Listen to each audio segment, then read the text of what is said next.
Aujourd'hui, c'est pas un sauf qui peut. Aujourd'hui, c'est pas un vlog OC.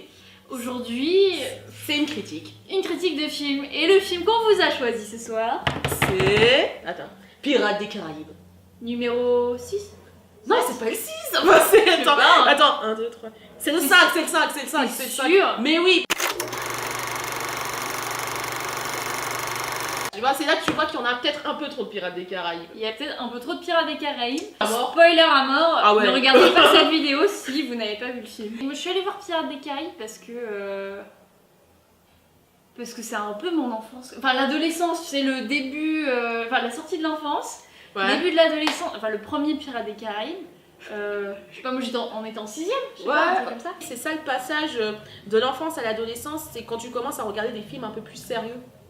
Et Pirates des Caraïbes, c'était vraiment ça. Enfin, je veux pas dire, le premier, il était franchement. Ça foutait un peu des pétages hein, quand on allait le voir pour la première fois. T'as les zombies d'un seul coup. Vous C'est croyez que c'est juste une histoire de fantôme, Mademoiselle Swan. Vous en vivez une. J'étais là, ah donc, Et puis il prend au trip, enfin, je me souviens, mais alors, on en parlera après, Ouais. mais la musique, tout, enfin, c'était un film à Ça sensation appelle, forte, ouais, quoi. et ça appelle C'est à un- l'aventure. T'es sur un foutu bateau en plein milieu de l'océan, Ah oui. avec des trucs qui se passent. Avant ça, il y avait une malédiction sur les films de pirates et aucun film de pirates ne fonctionnait. Et ils ont modernisé le truc aussi. Ouais. Johnny Depp, il avait dit dans une interview qu'il voyait Jack Sparrow comme une rockstar. Et ils ont vraiment poussé le truc jusqu'au bout lorsqu'il le mec qui joue le père de Jack Sparrow. Oui, joué et, par C'était le leader des Stones. Oui, par le leader des Stones. C'est absolument ça, voilà, j'ai eu un doute. Alors, on va parler de La Vengeance de Salazar, donc, qui est le dernier opus sorti au cinéma. C'est un film qui était intéressant. Enfin, c'est toi qui allais le voir en première, après je suis allée le voir. Ouais. Parce que tu m'as dit, va le voir, comme ça on va en parler, et ben maintenant on va en parler. Alors, oui, c'est un film qui a marqué notre adolescence, mais c'est le numéro 5. Oui. C'est une franchise Disney. Voilà. Et la vache C'est beau d'avoir des souvenirs et de se remémorer des bons moments, mais Tu crois que c'était celui de trop? Je pense que c'était peut-être celui de trop, moi. ouais, Je pense qu'ils auraient dû s'arrêter au 3 de toute façon. Mais il y a des trucs qui étaient intéressants, il y a des trucs qui étaient Ouais. vraiment bien. S'ils voulaient repartir, si leur délire c'était repartir pour faire une nouvelle trilogie, une nouvelle saga, je pense qu'ils se sont plantés. La trilogie de base, la fin elle était parfaite d'ailleurs, je trouvais. Le gars qui peut revenir qu'une fois tous les 10 ans pour voir sa ouais, bien-aimée. oui, c'était C'était une très bonne tragique, fin. mais c'était beau quoi. Au tout début du film, donc du coup, bon voilà, là il place le contexte et ensuite on retrouve Jack Sparrow et Jack Sparrow il cambriole une banque. Et il y a une scène absolument géniale. J'ai trouvé l'entrée très sympathique. Ah ouais, c'était génial. Une bonne tu vois, entrée du Ouais, personnage. il faut monter le truc, tu vas voir le trésor, tu vas dire ah c'est ça qu'il va essayer de choper et là tu vois que non, il est déjà avec le trésor à l'intérieur du coffre. Je trouvais ça génial. C'est une bonne blague de début et une bonne entrée en scène du personnage. Et après lorsqu'il déplace carrément la banque parce que le coffre est tellement solide justement qu'il déplace la banque déplace avec. des bâtiments. Là, on part dans du grand n'importe quoi. Et moi j'ai trouvé que c'était vraiment too much. Enfin, c'était vrai. Ouais. Moi je trouvais ça trop drôle. Ah non, mais je trouvais ça drôle. Ah ouais, mais j'ai trouvé ça trop mais je drôle, me suis dit, trouvais ça mais tellement putain, mais- absurde, je trouvais ça génial. Je me suis dit, mais dans quel délire ils sont partis. Et en fait, j'ai un bon. Alors, c'était pas à ce point-là tout du long du film, mais que ça reste. Ça donne le ton en tout cas. Et alors, je sais pas, mais moi je sais pas s'ils ont fait une référence, mais cette scène avec le coffre, et du coup le coffre se vide petit à petit, Jack Sparrow essaye de ramasser les pièces Ah d'or oui, et les tout pièces, ça. parce qu'il les a toutes paumées évidemment. Voilà, mais c'est exactement le début de la folie des grandeurs. C'est peut-être une référence, on sait Et il jamais, essaye de hein. ramasser les pièces et tout ça, et je me suis Ah, dit, c'est mais vrai. si c'est une référence, je C'est trouve ça fort. génial. C'est fort, ouais. En tout cas, le début, voilà, c'était un bon début qui foutait la patate. Ce qui est marrant, c'est que tout le monde se rappelle de Johnny Depp en tant que capitaine Jack Sparrow, comme si c'était lui le personnage principal, mais c'est jamais lui le personnage principal. Dans le premier, c'était évidemment Elizabeth Swann, où il y en a qui disent que c'est Will, il y en a qui disent que c'est Elizabeth, mais c'est l'un des deux à chaque fois.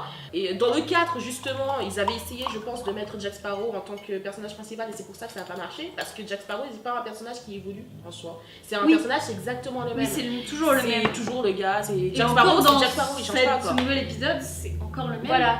Et c'est pas le personnage principal. Le personnage principal, enfin moi je dirais que c'est quand même le fils, parce que c'est vraiment son périple qui fait qu'il va ramener Jack Sparrow et Karina pour délivrer son père de la malédiction. Ok, alors, Visuellement. franchement c'était joli. c'était très beau. C'était joli. Enfin, J'ai trouvé que les effets spéciaux étaient bien faits. Oui, il y avait des belles incrustations. J'ai pas eu un moment où je dis oh faux raccord ou un moment où je me dis sont-ils sérieux. Je trouve le sceptre. Moi, ce qui m'a vraiment étonné, c'est alors en fait donc ils vont à la poursuite du sceptre de Poséidon. Alors pour ceux qui sont nuke en mythologie grecque, Poséidon, le dieu des mers, quand même. Et ils vont à la recherche de son sceptre qui peut annuler en fait toutes les malédictions. Et donc sonner la fin de toute l'histoire de Pirates des Caraïbes. Bah oui, parce qu'il y a qui est toujours basée sur les malédictions. Bah ouais, effectivement. Ouais, j'avais pas vu ça comme ça, effectivement. Mais oui, du coup, il y a aucune raison d'en faire un 6 avec ça. Et ils peuvent pas, hein. Ah bah oui, ils peuvent pas. Bah oui, il y a plus de malédiction. Putain, j'avais pas réalisé. On pourrait chanter anti-système de trust sur cette saga. Parce que t'as... l'ennemi à chaque fois c'est la marine, c'est le Commonwealth, c'est la Compagnie des Indes, c'est pas les autres pirates, on peut s'allier, etc. Non, l'ennemi c'est le système. Enfin, j'avais pas forcément réalisé ça, mais dans le dernier Pirates des Caraïbes, du coup, même les méchants, qui sont des morts-vivants et qui ressembleraient à des pirates, c'est des gars du système qui ont essayé d'éradiquer tous les pirates. Exact. Pour en parler d'ailleurs des personnages, parce que c'est un peu un bon point, t'en as passé quoi de Salazar? C'est le méchant, donc, qui est joué par un super acteur, dont je me rappelle plus du nom. T'as le nom? C'est un acteur espagnol. Javier Bardem. Oui. Il est condamné à être mort-vivant. Bah, tout à fait. Ça fait un rappel au premier d'ailleurs, hein, je tiens à le dire. Ça fait un rappel au premier, ça peut être les mêmes. Voilà. Alors après, il a l'air ultra vénère, mais je trouve ça légitime de vouloir se venger quand un gars te condamne à être mort-vivant. Après c'est vrai que vengeance de Salazar. Oui. Il n'y a pas plus explicite, quoi. Il n'y a pas plus explicite. Je sais pas si c'est le bon titre. Pour moi, l'histoire, c'est plus le jeune donc Henry qui veut sauver son père Will, plutôt que Salazar qui veut se venger. Oui, exactement. C'est exactement, voilà. Moi aussi, j'ai eu cette... c'est un méchant, parce qu'on a besoin d'un méchant, mais voilà. Sinon, mais en soi, oui, parce que c'est l'histoire, quoi. Le but du jeu, c'est de délivrer Will. Parce que c'est Henry, le personnage principal. C'est lui qui va aller chercher des alliés pour l'aider dans sa quête. C'est The Hero's Journey, c'est le voyage d'un héros, puissance 10. Tu vas aller chercher le mentor, tu vas aller chercher l'aide, tu vois, il y a le mec qui va te trahir à la fin. Enfin, il y a vraiment tous ces poids-là dans l'histoire. Et c'est vrai que Salazar, c'est pas un antagoniste direct à à Henry. Ouais, oui, c'est les mêmes. Purée, mais non, ils sont vraiment interchangeables, je te promets. Mais en plus, aussi, il est quand même plus mignon que Oui, mais Henry, il est transparent d'une force, mais on va en parler après. On va en parler après. Mais c'est Salazar, son ennemi, c'est pas Henry, c'est Jack Sparrow. Et Henry se trouve sur la trajectoire en mode. C'est ça. Et je pense que c'est ça un des gros problèmes du scénario, c'est que c'est faible à ce niveau-là. Ouais, c'est faible et ça.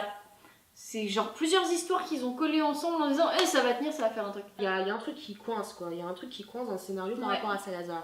Ce qui est bête parce que Javier Bardem est un super acteur. Moi, je trouvais que j'avais un peu les pétoches quand il parlait à l'écran. En plus, un truc que j'ai trouvé génial dans le film, c'est on montre comment Jack Sparrow est devenu capitaine. Oui, ça c'est important. Et son conflit avec Javier. Et justement, je me dis, c'est bien que le petit Will... Henry, putain. C'est là que tu vois à quel point. Que le petit Henry veut libérer son père et tout ça, mais le conflit Jack Sparrow, Javier, et... Enfin, Salazar, pardon, est super intéressant. Surtout quand tu vois les flashbacks, comment ça s'est passé et tout ça. Après, voilà, maintenant, on peut parler de Henry maintenant, qui est le personnage transparent, donc, puissance 10. Le clone de son père. Oui, et c'est justement ça qui m'a posé réellement problème dans le film. Moi, j'ai pas compris. La scène, de début, j'ai trouvé géniale. J'ai trouvé hyper intense. Du gamin sentimental. Oui. Émotionnellement, c'était intense. Enfin, le gamin qui se fait couler, qui le tempérament de taré, quoi. Le gamin, il a pas peur. Voilà. Allez, je me suicide. Il tombe sur le bateau, t'as le bateau qui remonte, je trouvais ça super beau. Et je me suis dit, je suis accrochée, je veux savoir comment il va faire pour libérer le gars. Et 9 ans plus tard, j'ai un acteur avec, je suis désolée, un charisme de moule. Et avec une histoire d'amour qui sort de on ne sait pas où avec Karina. Pourquoi il y a forcément Parce une qu'il y a histoire d'amour? Mais Histoire oui, d'amour. mais moi, c'est là que tu me poses. Et du coup, c'est encore pire à la fin. Mais donc oui, c'est- avec une c'est double, horriblement etc. kitsch. Alors que la vraie histoire C'est d'amour, horrible. ça a toujours été Will et Elizabeth et on aurait dû commencer et finir par ça. On m'aurait dit, Océane, tu écris ce film. Je dis, ok. Il n'y a pas de flash forward de 9 ans. Oui, c'est- Tu oui. suis pas l'ado, tu suis pas l'adulte, tu suis le gamin. C'est-à-dire que tu vas suivre un môme qui va aller sur le bateau de pirate, qui va rentrer en tant que mousse, etc. Et le môme, il est intense. Et là, tu fais des trucs hyper drôles avec Jasper, oh putain, je vais m'occuper d'un môme, etc. Ouais. Vous Mais foutez dans la là, merde. du coup, tu vises pas le même public. Et je pense que c'est une question marketing. Ah. Tu peux... Là, c'était... Oui, mais il je faut pense un que beau gosse pour plaire à tous les adolescents, toutes les adolescentes. Oui, mais Jack Sparrow remplit le rôle, là. Mais pas tout à fait. si. Non, il est trop vieux et trop dark pour les jeunes adolescents. Donc il faut toucher à un public le plus large possible. Donc il Oui, faut mais- une histoire d'amour. Et c'est con, hein. Ça m'aurait complètement changé la fin. Parce que la fin, le gosse, ah bah alors, film génial, à la fin, bah forcément le gosse il est réuni avec ses deux parents, et Karina elle reprend les bateaux de son père. Et YOLO Barbossa. Parce que Karina c'est la fille de Barbossa, ça on Oui. sait aussi. Ça, moi je trouvais ça trop, mais je m'aurais dit, peut-être que dans Oh, ça cette m'a fait rire. configuration... Je fais... Non, Oh. non, ils l'ont Ah, pas, ils ils l'ont l'ont pas fait. fait. Ah, mais ouais, non, c'est vraiment, c'est un film marketing. Voilà, Et c'est ça. ça qui est. Alors que, mais chiant. t'imagines la prise de risque? J'aurais trouvé ça tellement plus ouf. Ouais, je pense que ça aurait été mieux. Parce que je mais- m'étais attachée au gamin qui était tombé sur le bateau, qui échange un regard avec son père, où tu vois l'intensité de ce gamin. Puis tu du te coup, dis, la fin je aurait- veux suivre ce môme. La Et, fin aurait été mieux. oui, la fin aurait été mieux parce que ça aurait été Et une faire un famille. double couple là. Mais le double super couple, je chelou. trouve qu'il ne sort de nulle part. Et t'as Karina qui dit, qui reprend ensuite l'héritage de son père. T'imagines une meuf capitaine d'un bateau pirate. Ça, Tu c'est énorme. finis sur ça. Mais, Mais moi j'aurais fait. Ça et c'est une aussi, fin. les. J'aurais hurlé, fait une extended innovation. Ça aurait été une fin qui aurait. Puis Ouais, par tu- rapport au personnage aussi, enfin le fait qu'ils osent pas vieillir les personnages, ça m'énerve. Oui, Enfin, on est 20 ans plus tard, elle a la même tête, enfin Elisabeth a la même tête que dans le premier épisode quoi. mais Enfin, grave. c'est Je dis, mais Et là, on veut nous autant vendre Will, deux jeunes couples. autant Will, oui. ça pose pas de problème parce qu'il y a la malédiction. Oui, il aurait pu Donc, être conservé par les coquillages. Voilà. Mais, non mais c'est voilà, mais c'est le problème de on peut pas montrer une femme âgée, une femme de plus de 30 Mais ans, j'arrive elle pas à n'a pas voir, sa moi. place au cinéma. Alors Ok. pour conclure, Pour conclure, qu'est-ce que t'as pensé, enfin, est-ce que ça t'a fait plaisir de voir ce film? ce serait chiant, ce serait nul de dire que j'ai pas passé un bon moment, c'est faux, j'ai passé un bon moment, j'ai rigolé, il y a des moments qui m'ont fait vraiment mourir de rire. Je trouve juste que ils sont pas allés au bout de ce qu'ils auraient pu donner. J'ai trouvé que la meilleure scène de tout le film, c'est sans aucun doute le flashback de la jeunesse de Jack Sparrow. Pour Donc, moi, la c'est première scène. Et la première, ouais, la jeunesse de Jack Sparrow dans ce Ah non, film, Jack c'est Sparrow, là. autant pour moi. Et aussi Non, la ouais. première scène. Et aussi Ouais. la première scène quand le fils rencontre son père. Je trouvais ça magnifique. Le coup de la pierre qui tombe, les pieds, ça fait Ah vroom. ouais. Et moi j'étais ah c'était génial. Je trouvais que c'était un magnifique truc pour nous accrocher notre attention. Sauf que l'attention elle est partie après parce que le fils plus vieux. Ouais. Rien. Je ressentais rien. Karina elle était hyper intéressante mais ils ont pas poussé. La jeunesse de Jack Sparrow, lorsqu'il tourne le combat comme ça, j'étais faite. C'est bon. Et c'est fou ce que peuvent faire les effets spéciaux hein, pour rendre plus jeune Johnny Depp. Ah Sans ouais. déconner, je dis putain, on peut tout faire maintenant. Moi j'ai passé un bon moment, mais c'est vrai que je suis beaucoup sortie, j'ai eu du mal à rentrer, enfin je suis même pas sûre d'être rentrée dans le film en fait. C'était une bonne petite Madeleine de Proust, mais un peu trop réchauffée. Du coup pour conclure, je dirais Peut mieux faire. il aurait dû s'arrêter il y a 2 films. Et oui, ça aussi. Ouais. Arrêtez de réchauffer des trucs et faites des trucs nouveaux. Ouais, non, j'en peux plus. C'est vrai que j'en ai marre, moi, d'avoir des Ça sert à rien de adaptations, réchauffer, des hein. séquelles, des préquelles. Ouais. Franchement, on peut faire. Il y a tellement d'histoires à raconter, Il y a tellement de scénaristes manières dans le monde de- entier. Il y a tellement de scénaristes.